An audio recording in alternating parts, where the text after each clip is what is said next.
तत्ताल गांव के एक बैंक में अज्ञात आरोपी मन कई नावे सेंध मारी।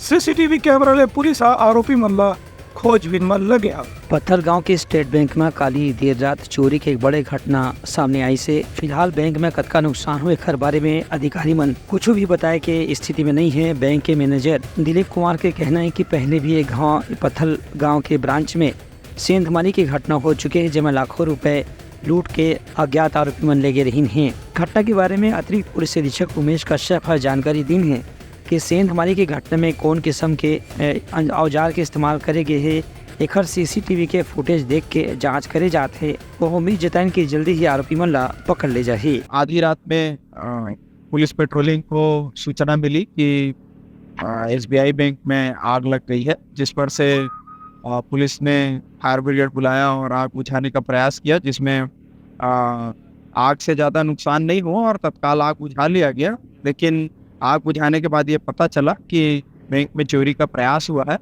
और उसके लिए पुलिस ने जो है तत्काल अभी फोरेंसिक टीम और डॉग स्क्वाड को बुलाया है और इसके आधार पर आगे कार्रवाई की जाएगी। और सीसीटीवी फुटेज भी देख रहे हैं, एक संदिग्ध उसमें दिखाई दे रहा है, उसकी भी पहचान की कोशिश की जा रही है। से मुझे सूचना मिली और हमारे डीएसपी साहब फ़ोन किए कि आग लगी है, आगे देखने से पता चलता है कि पहले चोरी की कोशिश की गई, लेकिन जो है उन्हें कुछ हाथ नहीं लगा तो उन्होंने आग लगा दिया।